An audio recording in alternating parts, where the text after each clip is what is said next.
Kumar Mallanna welcome to morning news with Mallanna సుదర్శనతో కలిపి right to recall సమర్పించు.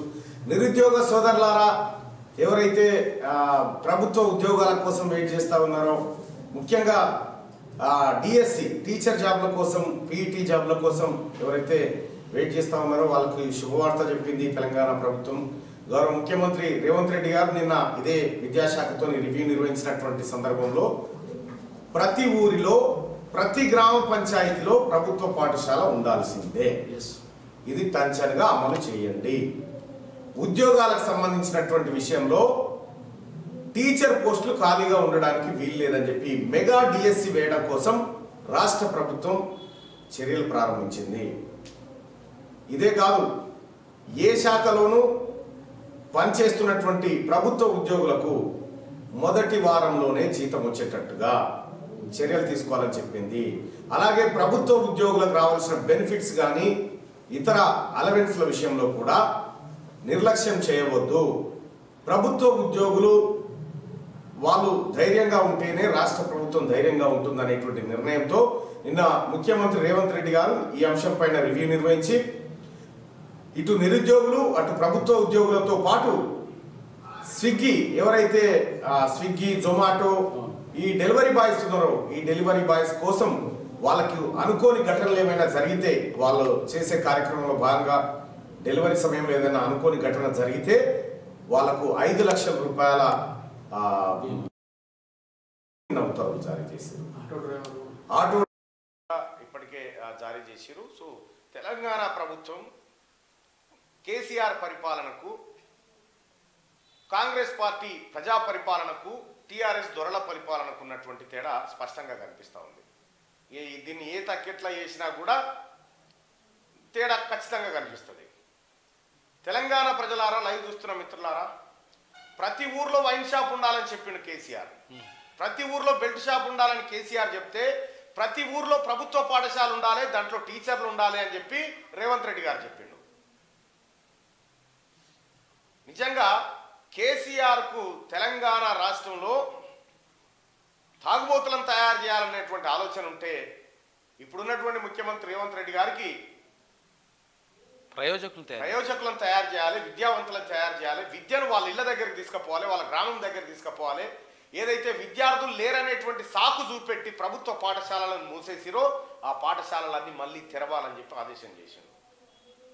విద్య పట్ల కాంగ్రెస్ పార్టీ ప్రభుత్వానికి, ముఖ్యమంత్రి రేవంత్ రెడ్డి గారికి ఉన్నటువంటి కమిట్మెంట్ అది. ఎన్నడన్నా చేసినావా కేసీఆర్? కనీసం ఈ 9.5 ఏళ్లలో విద్యాశాఖ పైన నువ్వు రివ్యూ చేసినావా? తెలంగాణ రాష్ట్రం ఏర్పడ్డ తర్వాత మొట్టమొదటిసారిగా విద్యాశాఖ పైన రివ్యూ జరిగింది. ఆ రివ్యూ ప్రజాపాలన అందిస్తున్నటువంటి కాంగ్రెస్ పార్టీ నిర్వహించింది. గౌరవ ముఖ్యమంత్రి రేవంత్ రెడ్డి గారు నిన్న విద్యాశాఖ అధికారులను కూర్చోబెట్టి ఈ వ్యవహారాన్ని చేసింది. గత ప్రభుత్వం దుర్మార్గం ఏంటంటే 8,000 పాఠశాలలు ఖతం చేసి 8,000 ప్రభుత్వ పాఠశాలలు మూసేసి ఆ ఊర్లలో పాఠశాలలు లేకుండా చేసిండు. డిఎస్సిలో భర్తీ చేయలే, పనిచేస్తున్నటువంటి టీచర్లను నానా గోస పెట్టిండు, వాళ్ళకు జీతాలు ఇవ్వకుండా చేసిండు, వాళ్ళకి ఎప్పుడు వస్తాయో తెలియదు. ఆగమాగం చందన చేసిండు విద్యా వ్యవస్థని. ఈ విద్యా వ్యవస్థని బాగు చేయడం కోసం నిన్న ముఖ్యమంత్రి గారు సంకల్పించిండు. అయితే ముఖ్యమంత్రి గారికి అనేకమైనటువంటి విద్యా నిపుణులు కూడా ఎప్పటికప్పుడు సూచనలు చేస్తూ ఉన్నారు. ఎలాంటి చర్యల ద్వారా విద్యా వ్యవస్థ బాగుపడుతుందనే విషయాన్ని ఆయనకు అవగతం చేస్తూ ఉన్నారు. సో మొత్తానికి ముఖ్యమంత్రి రేవంత్ రెడ్డి గారి నిర్ణయానికి నిజంగా సలాం చేయాలి. విద్యా వ్యవస్థను బాగు చేయడం అంటే రాష్ట్రాన్ని బాగు చేసుకోవడం, మానవాభివృద్ధిని బాగు చేసుకోవడం. మానవులను కేసీఆర్ పరిపాలన ఉంటే పొరగాళ్ళు ఎప్పుడు చచ్చిపోతారో తెలియదు, వాళ్ళ హౌస్ కోటర్ సీసకాన్నో బీర్ సీసకాన్నో ఒడిచిపోతా ఉండే అంతే. కానీ కాంగ్రెస్ పార్టీ అధికారంలోకి వచ్చిన తర్వాత విద్యా వ్యవస్థ పైన ఓవైపు విద్య, ఓవైపు వైద్యం.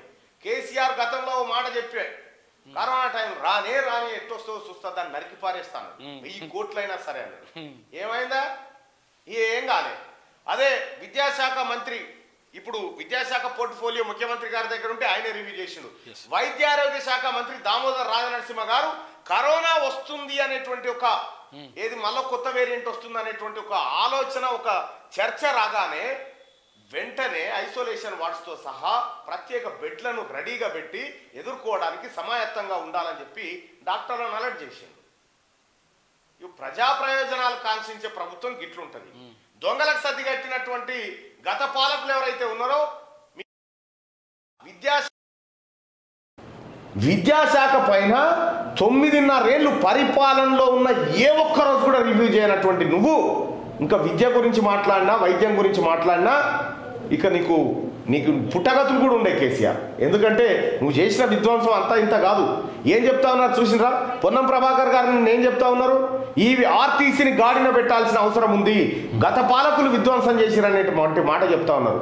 ప్రతి నెల ఒక 200-250 కోట్ల రూపాయలు ఆర్టీసీ కేటాయించాలి అని చెప్పి వాళ్ళు నిర్ణయం తీసుకుంటా ఉన్నారు. ఈ రకంగా పరిపాలన ఉంటే నువ్వు ఏమున్నా ఏడ దొయ్యాలి, ఏడ తినాలి, ఏడ పండాలి, ఎట్లా ఓట్లు కొనాలి, ఇది తప్ప ఇంకో కార్యక్రమం ఏం చేయకపోతే నువ్వు